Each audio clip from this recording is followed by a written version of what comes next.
પ્રકાશરાવ મહારાજનો પણ જય હો તો એ બધો આવ્યો છો એમનો પણ જય.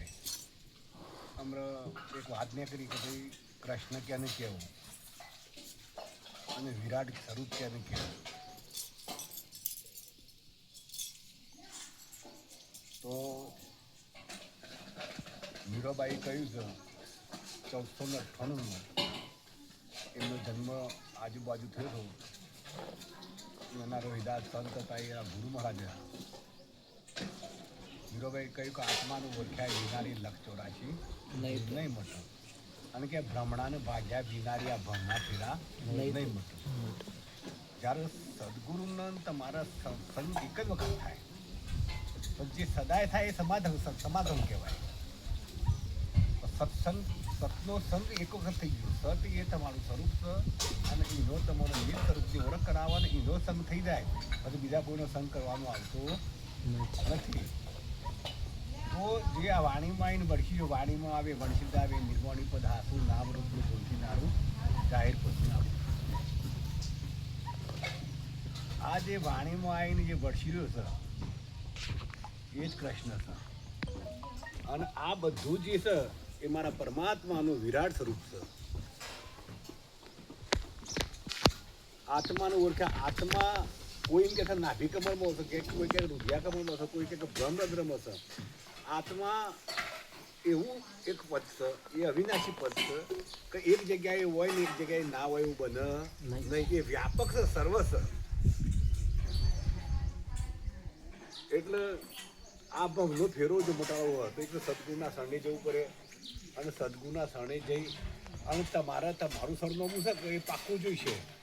તમે ક્યાંથી આવ્યા ક્યાં જવાના, મોક્ષ એવું શું છે, વિમોક્ષ એવું છે, જન્મ એવું છે, મોર શું છે, કયા તંતે આવ્યા હંસા કયા તંતે જાશો, કયા રે તંતે કયા નગરી બનાવી કે અમે પવન તંતે આવ્યા હંસા પવન તંતે જશું જળ તંતે મારી કાયા નગરી બનાવી. પરમાત્માની વ્યાખ્યા ઘણા મહાપુરુષો આપું છું કે ભાઈ નિર્ગુણ છે, નિરાકાર છે, રૂપમાં અરૂપ છે, ગુણમાં ગુણાધિક છે, અક્ષરમાં નિરક્ષર છે. પણ જ્યારે સદગુણની ચાવી મળે તો નિર્ગુણ હોવા છતાં એ ગુણના ગર્ભો છે. એ સદગુણની ચાવી છે. અરૂપ હોવા છતાં એ આ રૂપમાં આવ્યો છે, આ બધા સ્વરૂપમાં આવ્યો છે. નિ અક્ષર હોવા છતાં એ આ અક્ષરમાં, નિહિ શબ્દ હોવા તો આ શબ્દથી વાણીમાં આવ્યો છે. બોલો એ બીજો નહીં, પરમેશ્વર તો પોતે અધોણનો વધરો બીજા થઈને પોતે આ બોલો છે એ જ છે, બીજો કોઈ છે નહીં. એ જ ચેતન પુરુષ છે અને એ ચેતન પુરુષ મારા હાલાત્રમણની કાયા પણ તમારા એ જ ચલાવે છે. એ જ મારો પરિભ્રમ પરમાત્મા હવનું એ જ એમનું રટન કરીએ છે. એટલે નોમમાં અનોમ છે ભગવાનને ઘણા લોકો એમ કહેતા હોય છે કે એને કેમ કે મોનું ને અરે પણ અનોમી છે પણ નોમમાં આવ્યો કે ના આવ્યો. ગુણાતીત છે પણ ગુણના ઘરમાં ગુણે કરીને પૂજાઈ રહ્યો છે નથી પૂજાઈ રહેતું. આ હારાતનમણની કાયામાં પોસ તત્વન 3 ગુણ 8 કોણ પૂજાઈ રહ્યું છે? ગુણે કરીને એ બહુ એ મહાન જે તમારું સ્વરૂપ છે, નિજ સ્વરૂપ છે એ જ પૂજાઈ રહ્યું છે. એટલે આ સદગુણની ચાવી મળી જાય તો આપણને પરમાત્મા જમશે તેમ આપણે કોઈ આપણા ભેગો કોઈ આગો પાછો થયો નથી. તો કોઈને ગમશે, કોઈને અગમશે. એટલે જો મીરાબાઈ કંઈક મને મીરાબાઈ કીધા મને રામ રમકડું જડ્યું રોણાજીએ મને રામ કહેતા શૂન શિખરના આ ઘાટ ઉપર અગોચર જડ્યું રોણાજી મને રોમ રમકડું ચડ્યું. આ સરાસર વિશ્વમાં હું છે એક શબ્દ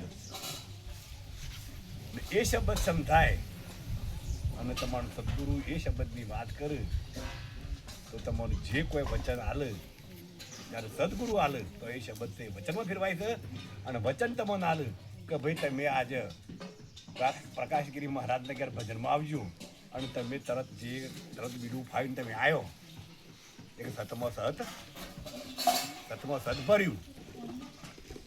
ભક્તિ એટલા સુધી સમજવાની છે કે બોલે એટલું પર એટલું બોલવું. ઓછી થાય, વધારે થાય, ના થાય, પણ તમારાથી બોલાઈ ગયું હોય કે કબીર કુટિયા મેં ભજનમાં આવ્યું તો ઘરમાં છોકરો મોદો હતો તમારે આવું પડે આવું પડે ને આવું પડે. ભક્તિ કાઠી છે એમ કહી છે એ નાકાજી કહી છે. ભક્તિ વાતોનો વિષય છે નહીં. અને તમે એમ કહ્યું હોય કોઈનું વાયક આવ્યું નાકા મંડળ એમ કહ્યું હોય કે ભાઈ તમારા ગુજરાત મંડળનું વાયક છે તમે એમ કહ્યું કે ભાઈ જેવી ગુરુમાં હાથની મરજી તો એ છૂટ્યો. પણ તમે એમ કહો કે મારે ગુજરાત મંડળ ભજનમાં આવે તો તમારે 4 વાયક આવ્યો કે હાથી તો બધા બબે નોંધ કાઢવા પડી. પણ તમારે વિવેક કરવો પડશે.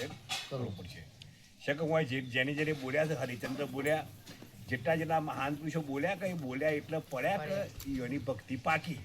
આપણે ખરું પાકતું નથી કે આપણે હવારો બોલ લે એવું હતું બપોરે બોલ લે એવું હતું હોતું બોલ લે એવું હતું. તમારા પર નહીં કહેતો અમારા સંતો વગર નાકોટાળા છે ઉપર બે હશે એ તો નકરું જૂઠું બોલું છું. તમે તો થોડું બોલીએ તમારા પાસે મને પામલ હશે.